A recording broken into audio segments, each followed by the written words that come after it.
Hello बच्चा, welcome back. कैसे हैं आप लोग? एकदम झक्कास। तो पढ़ाई कैसे चल रही है? एकदम ज़ोरदार चल रही पढ़ाई। तो लो, मैं फिर से आज आपके सामने हाजिर हो गया हूँ। जब तक तोड़ेंगे नहीं तब तक छोड़ेंगे नहीं, इसी उम्मीद के साथ मैं एक नए वीडियो के साथ आपके सामने हाजिर हूँ। इसमें अपने को ओम्स लॉ के बारे में स्टडी करना और सिर्फ थोड़ा सा करंट डेंसिटी क्या होता है उसके बारे में जानना है इस वाले वीडियो में। अगर ये चीज़ आपको आता है तो you can skip it now, है ना, and use this time for other things जहाँ पे आपका कॉन्सेप्ट क्या है, वीक है। ठीक है ना? ओके। तो जाने से पहले आप लाइक कर देना, शेयर कर देना और सब्सक्राइब कर देना नीडी लोगों को जो जिसकी इसको ज़रूरत है। राइट? तो चलिए शुरू करते हैं। शुरू करने से पहले very good morning, very good afternoon, सत श्री अकाल, नमस्ते, जब भी आप वीडियो देख रहे हैं, है ना। तो ओम्स लॉ बेसिकली क्या है कि ये आपको करंट और वोल्टेज में से रिलेशन एस्टेब्लिश करके देता है ना। तो ओम्स लॉ ऐसे बोलता है कि अगर सारे फिजिकल कंडीशन में क्या, जैसे कि टेम्परेचर हो गया, ह्यूमिडिटी हो गया, प्रेशर हो गया, मैकेनिकल स्ट्रेन हो गया, लेंथ ऑफ कंडक्टर हो गया, ये सारी चीज़ें यदि कांस्टेंट है ना, तो किसी कंडक्टर के एंड के अक्रॉस जितना पोटेंशियल डिफरेंस होता है वो प्रोपोर्शनल टू करंट होता है ना। मैं बोला यहाँ पे, if all the physical condition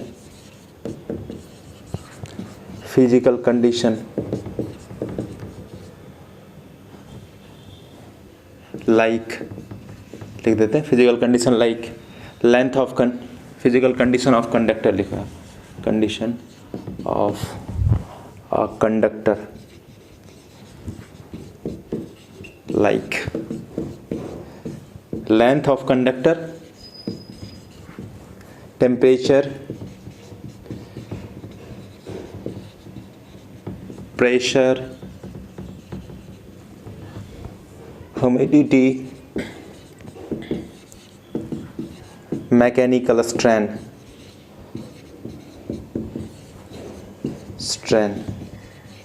etc।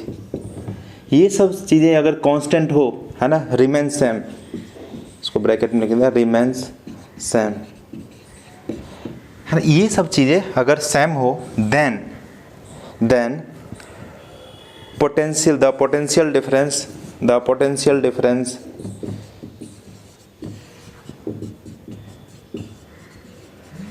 Across, इसको एरोप्लेन मोड में डाल देता हूँ, थोड़ा मैं भूल गया, नहीं तो ये डिस्टर्ब करने वाला है।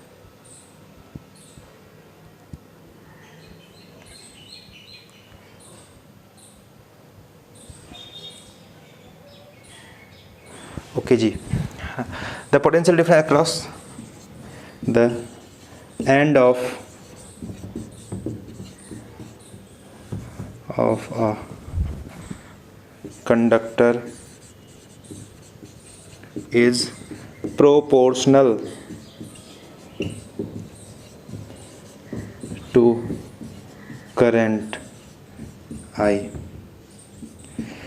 तो ये कंडक्टर है, मान चलिए ये कंडक्टर रहा आपका, मेरा भी, सिर्फ आपका थोड़ी, ये इसका लेंथ कुछ एल है कंडक्टर का, इसके अक्रॉस कुछ पोटेंशियल डिफरेंस डेल्टा वी है। तो बोलता है ये if these all physical condition remains same then in that case इससे जो करंट फ्लो होगा ये delta V directly proportional to I के बराबर होगा, है ना।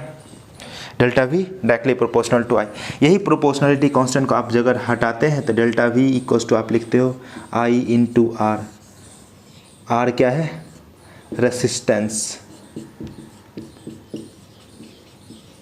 ठीक है, रेसिस्टेंस। तो इसको अगर ग्राफ में ऐसा देखा जाए,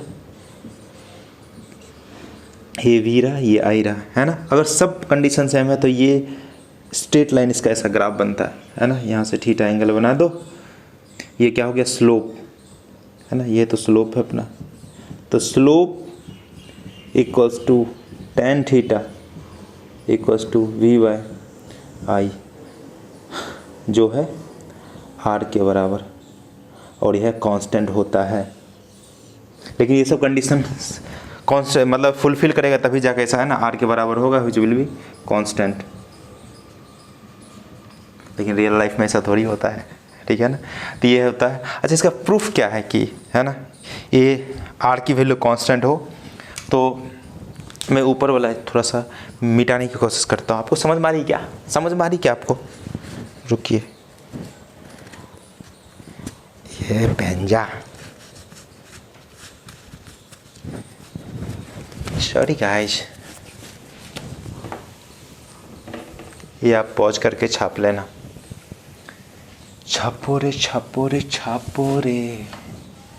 ओके, तो ओम्स लॉ प्रूफ में, अगर प्रूफ की अगर मैं बात करूं, तो आपने ये सा पढ़ा था ड्रिफ्ट वेलोसिटी, है ना, VDE/NA वेना। यहाँ पर I इक्वल्स टू VD की जगह पे अपन ये सा लिखे थे E/m/E/NA, है ना। फिर E की वैल्यू इस कंडक्टर के अक्रॉस यदि V पोटेंशियल डिफरेंस है तो V इक्वल्स टू E/L लिख सकते हैं, है ना। इसके अक्रॉस कुछ E अगर इलेक्ट्रिक फील्ड है तो यहाँ पे E की वैल्यू अपन पुट किए थे, तो सब जो है ना कैलकुलेशन करके V/I इक्वल्स टू आ जाता है ना mL/NE² tau a, है ना। यहाँ से E की वैल्यू यहाँ पे पटक दो V/L, तो यही तो है V/I, V/, delta V/I equals to R, यही तो है। ये delta V divide by I, है ना, V डिवाइड बाई, इसी को तो अपन बोलते हैं R। ये कांस्टेंट कब रहेगा? जब ये क्या है, mass of electron, length of conductor constant रहना चाहिए, टेम्परेचर कांस्टेंट रहना चाहिए, जिससे कि ये tau average relaxation time change ना हो, और ये जो n है number of electrons per unit volume, ये चेंज ना हो।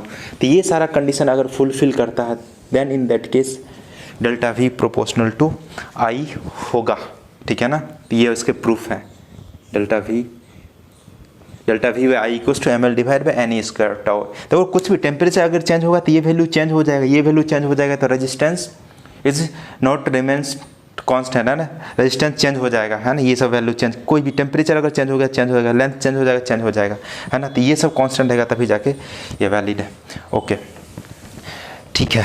इसमें ओम्स लॉ जो है ना, ओम्स लॉ एक कोई यूनिवर्सल लॉ नहीं है ना। ओम्स लॉ कोई यूनिवर्सल लॉ नहीं है ना। नोट कर कुछ पॉइंट लिख लेते हैं। Ohm's law is not a universal law। अच्छा, कोई ऐसा सब्सटेंस जो ओम्स लॉ को फॉलो करता है उसको ओहमिक सब्सटेंस बोलते हैं, या भी ओहमिक मटेरियल बोलते हैं ना। तो सब्सटेंस व्हिच फॉलो, छोटी छोटी बातें हैं, Ohm's law called ohmic substance।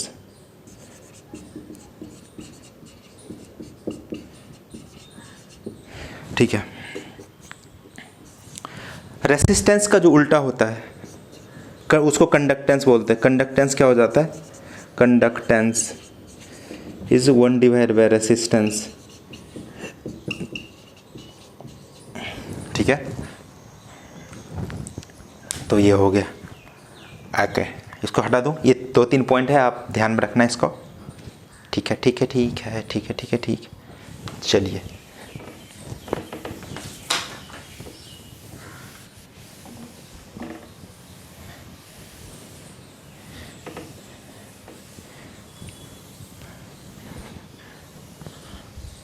कुछ ग्राफ और देख लेते हैं अपन। जैसे कि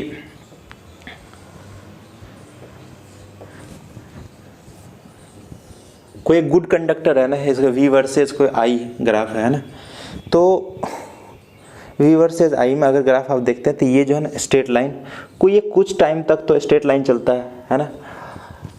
करंट की वैल्यू काफ़ी मैक्सिमम हो जाता है, ये जो है ना ये स्ट्रेट लाइन को फॉलो ना करके थोड़ा सा सम फोल्ड हो जाता है, मुड़ जाता है ना। ये NCERT का ग्राफ है, नीट वाले स्पेशली ध्यान देंगे, है ना, क्योंकि ग्राफ नीट वाले को पूछ देता है यहाँ से डायरेक्ट। थोड़ा सा इसकी ऐसा ही मुड़ जाता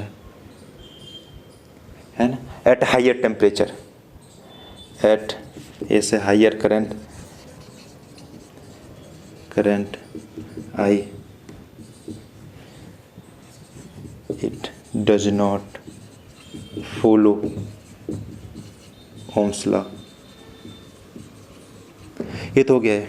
उसी तरह से डायोड या सेमीकंडक्टर के लिए, डायोड या फिर सेमीकंडक्टर, देखिएगा बच्चों, देखिएगा डायोड या सेमीकंडक्टर के लिए कैसे वेरिएशन होता है। ये रहा आपका,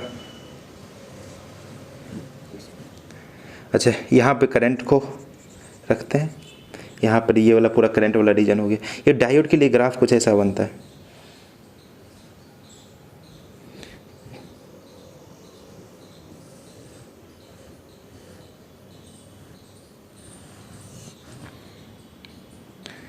है ना, ये फॉरवर्ड वाइस इसको बोलते हैं, फॉरवर्ड वाइस, इसको बोलते हैं रिवर्स वाइस।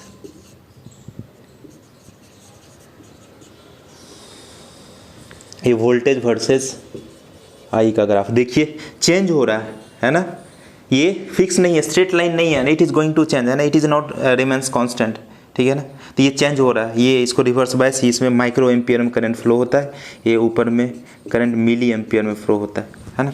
यहाँ पे ब्रेक डाउन वोल्टेज को बोलते हैं VB, ब्रेक डाउन वोल्टेज, ठीक है, मतलब ये डायोड जो है ना ब्रेक हो जाता है यहाँ, ब्रेक डाउन वोल्ट।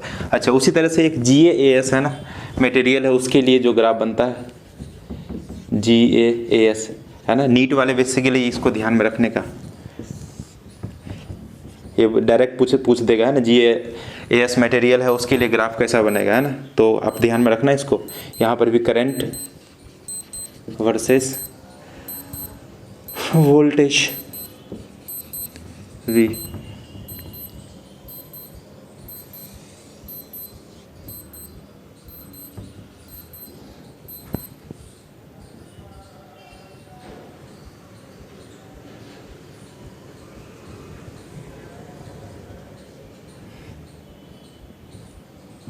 ये है non linear region, non linear region,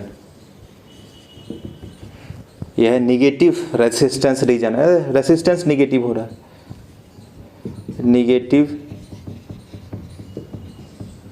universal law नहीं है ना, हर जगह वैलिड नहीं है, V = IR, negative resistance region, ठीक है ना। तो ये वाला GaAs मटेरियल किस तरह का ग्राफ होता है, I वर्सेस V का, current I versus V, okay ठीक है, देख लें इसको।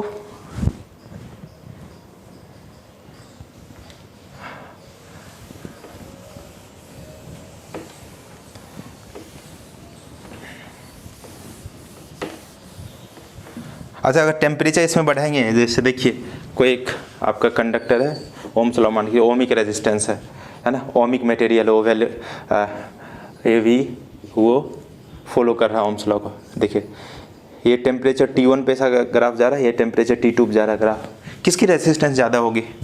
ऑफ कोर्स इसका टेम्परेचर बढ़ गया तो रेजिस्टेंस बढ़ जाएगा, इसका मतलब R2 > R1 होगा, सिंपल, ठीक है ना। टेम्परेचर बढ़ने से रेजिस्टेंस बढ़ता है ना। चलिए है ना, ये बात ध्यान में रखना, टेम्परेचर बढ़ाएंगे तो रेजिस्टेंस बढ़ जाएगा। अच्छा अब कुछ करंट डेंसिटी की बात कर लेते हैं, current density, current density J।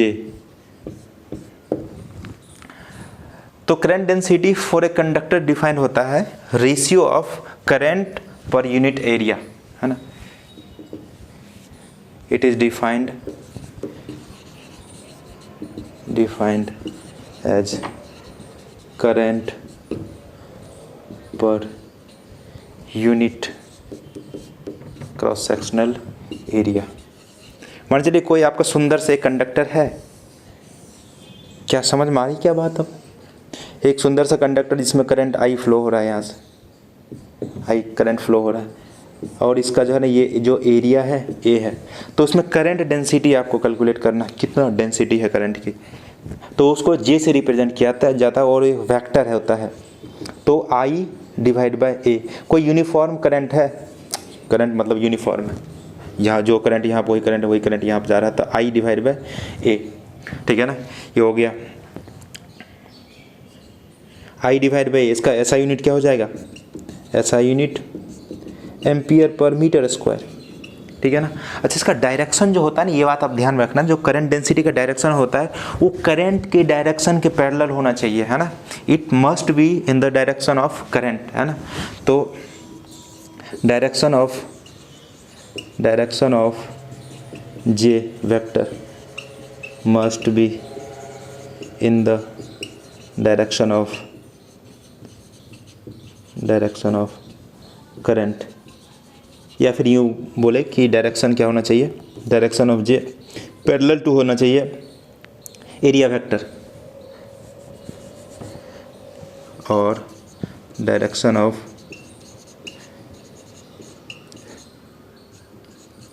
Is parallel to current I, है ना। ओके, अभी मान के चलो कि इसको मैं हटाता हूँ।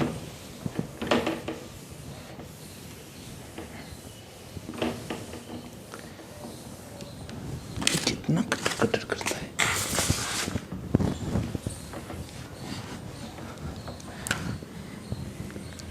मान चलिए कि एक कंडक्टर है इस तरह का, है ना। अब देखो इसका एरिया वेक्टर किधर है, इससे करंट कुछ आई फ्लो हो रहा है, आई करंट कुछ फ्लो, इसका एरिया वेक्टर मान लेते हैं इधर की ओर है, एरिया वेक्टर इधर की ओर है, और यहाँ से जो करंट बह रहा है करंट, है ना, उससे वो थीटा एंगल बना के, है ना, इस तरह से थीटा एंगल बना के, ऐसा है। तो अपन क्या मैं बोला था, इसका डायरेक्शन होता है कि इन the direction of current flow, है ना, इन the direction of current flow. तभी क्या करेंगे, इसका एक कंपोनेंट लेना पड़ेगा आपको इधर की ओर, तो क्या हो जाएगा ए कॉस थीटा, ए कॉस थीटा। तो अभी करंट अगर आई आ रहा है तो जे वेक्टर क्या हो जाएगा, I divide by A cos theta, I divide by A cos theta. मतलब एरिया वेक्टर जो है ना पैरेलल होना चाहिए करंट के, है ना। तो ये ऐसे भी बोल सकते हैं, और area vector must be parallel to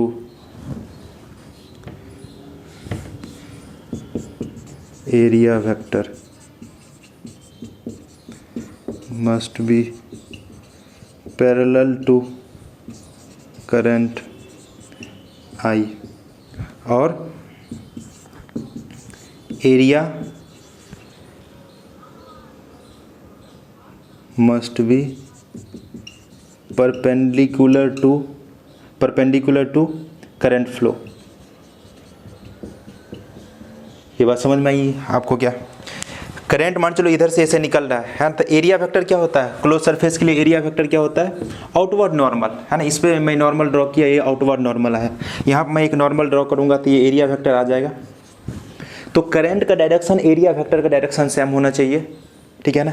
और इसका क्रॉस सेक्शनल एरिया परपेंडिकुलर, देखो इसका क्रॉस सेक्शनल एरिया तो परपेंडिकुलर ही है ना, सी एस एरिया। करंट ऐसे निकल रहा है, इसका क्रॉस सेक्शनल एरिया कौन सा होगा, ये वाला, है ना, ये वाला। ये तो परपेंडिकुलर ही है, करंट ऐसे जा रहा है और एरिया वेक्टर क्या है, परपेंडिकुलर। करंट ऐसे जा रहा है, एरिया वेक्टर परपेंडिकुलर, ठीक है। करंट ऐसे, एरिया वेक्टर परपेंडिकुलर, सॉरी मैं क्या बोल रहा हूँ, एरिया वेक्टर होना चाहिए पैरेलल टू द करंट, और क्रॉस सेक्शनल एरिया होना चाहिए परपेंडिकुलर टू द, है ना, करंट फ्लो। समझ में आई बात? Area perpendicular to the current flow और area vector in the direction of current flow, है ना, दो चीज़ें। एक बार फिर से, है ना। अच्छे से ये देखो, इधर से करंट निकल रहा है, इससे करंट निकल रहा है ना, तो करंट निकल रहा है, एरिया वेक्टर भी इसी के अलॉन्ग होगा, तो area vector in the direction of current flow, है ना। ओके, सिर्फ मैं एरिया के मैग्नीट्यूड की अगर मैं बात करूँ तो एरिया, ये क्रॉस सेक्शनल एरिया है ना, ये है क्रॉस सेक्शनल एरिया, है ना। इसकी अगर बात करिए क्रॉस सेक्शनल एरिया है, तो क्रॉस सेक्शनल एरिया करंट के परपेंडिकुलर, है ना। ये क्रॉस सेक्शनल एरिया, करंट इधर जा रहा है, ये परपेंडिकुलर होना चाहिए। अगर एरिया वेक्टर का बात करें तो area vector along the current होना चाहिए, along the direction of current, ठीक है। अगर इसमें डिफरेंशियल एलिमेंट की अगर बात करें, मैं इसमें से कुछ बोलता हूँ कि ये, चलो मैं यहाँ बना देता हूँ।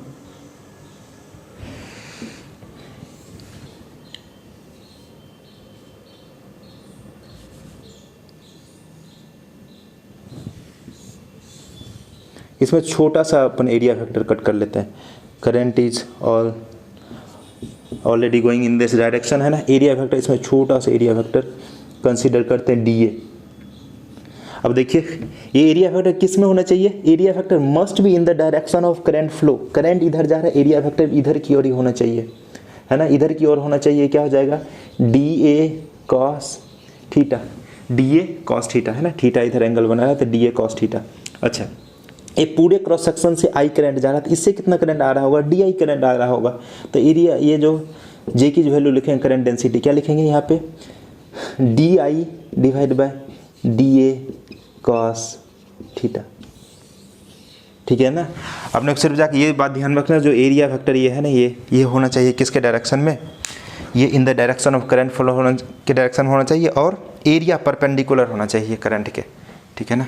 वेक्टर अलोंग द डायरेक्शन और area perpendicular to the current, ठीक है ना। तो ये यूनिफॉर्म के लिए तो है I/A, यूनिफॉर्म के लिए I/A। तो I का वैल्यू क्या लिख सकते हैं अपना, J वेक्टर इंटू A। ये एक वेक्टर क्वांटिटी है, ये भी ध्यान रखना, वेक्टर क्वांटिटी। ओके समझ में आई बात, समझ में आई बात है ना, current per unit area. Okay अब आइए इधर एक चीज़ डिस्कस और कर लेते हैं। ओम्स लॉ के हिसाब से अपन क्या पढ़े थे, V इक्वस टू है ना, potential difference equals to I into R, potential difference equals to I into R. Okay इसको करंट डेंसिटी से रिलेट करना अपने को है ना, करंट डेंसिटी से रिलेट करना है इसको। एक कंडक्टर ले लेते हैं, एक कंडक्टर है इसका लेंथ L है, इसके अक्रॉस पोटेंशियल डिफरेंस V है, और E जो है ना इलेक्ट्रिक फील्ड है ना इसके अलावा। तो अपन इसे लिखेंगे यहाँ से V equals to potential difference, सिर्फ मैग्नीट्यूड की अपन बात कर रहे हैं, E इंटू एल है ना, मैग्नीट्यूड की अपन बात कर रहे हैं E इंटू एल। तो यहाँ से अपने को एक चीज़ तो क्लियर है कि आप यहाँ से इसकी वैल्यू E की वैल्यू यहाँ से पुट कर सकते, या फिर V की वैल्यू यहाँ पुट कर दो। V की वैल्यू यहाँ पर अगर पुट करेंगे तो V इक्वल्स टू V की जगह पुट कर दो E इंटू एल I की जगह पे करंट डेंसिटी है ना, J इक्वल्स टू क्या पढ़े अपन I/A, यूनिफॉर्म करंट के लिए रेट से अपन। तो I की जगह पे अपन क्या पुट कर सकते हैं, J इंटू A। समझ में आ रही बात, चल जा E इंटू एल। तो I की जगह पे यहाँ पुट कर देते हैं, फिर से यहाँ पे लिखी दो V equals to I into R. V की जगह पे पुट कर दिया E इंटू एल, I की जगह पे पुट कर दिया J इंटू A। अच्छा R की वैल्यू तो अपने को पता है, R इक्वल्स टू क्या होता है, रो L/A। बहुत सुंदर तरीके से खेला था आपने इसको है ना, रो L/A। तो A ने A को मारा, L ने L को मारा, E equals to J into rho हो गया है ना, E equals to J into rho. E क्या है, electric field and along this ये कंडक्टर। J क्या है, current density current per unit area, रो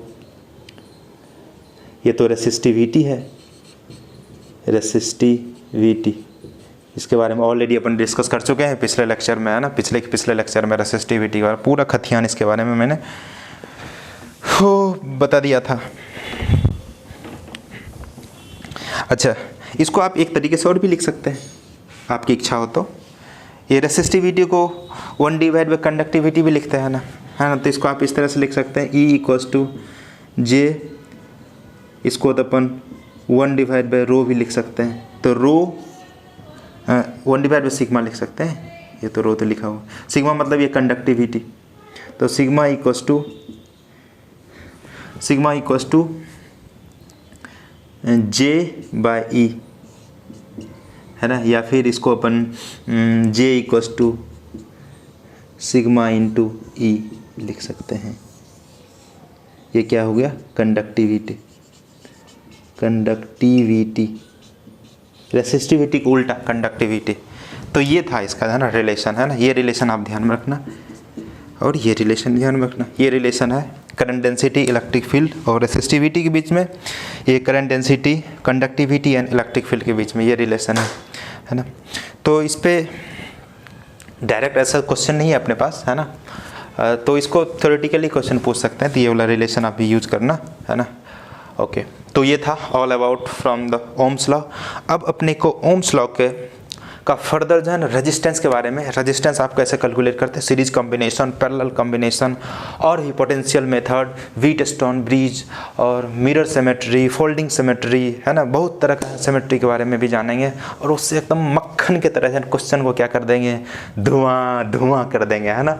तो आप इसी तरह से है ना आप कंटिन्यू करते रहिए और सब्सक्राइब कीजिए, ताकि मेरा मोटिवेशन है ना सब्सक्रिप्शन से ही मिलता है। यदि आप जितना आप सब्सक्राइब करते हैं उतना मोटिवेट होते हैं और आपके लिए एकदम गर्दा गर्दा वीडियो लाएंगे और कंपटीशन का क्या कर देंगे, धुआं धुआं कर देंगे। इतना क्वेश्चन करेंगे कंपटीशन क्या हो जाएगा, धुआं धुआं हो जाएगा, ठीक है ना। इसी तरह से आप भोकाल मचा के पढ़ते रहिए, एकदम भोकाली मचा के पढ़ना है, खुश होकर पढ़ना है, मस्त होकर पढ़ना है, ठीक है ना, ताकि सिलेक्शन आपका जो है ना कदम क्या करेंगे, चूमेंगे, ठीक है। तो मिलते हैं नेक्स्ट वीडियो में, तब तक के लिए साइनिंग ऑफ।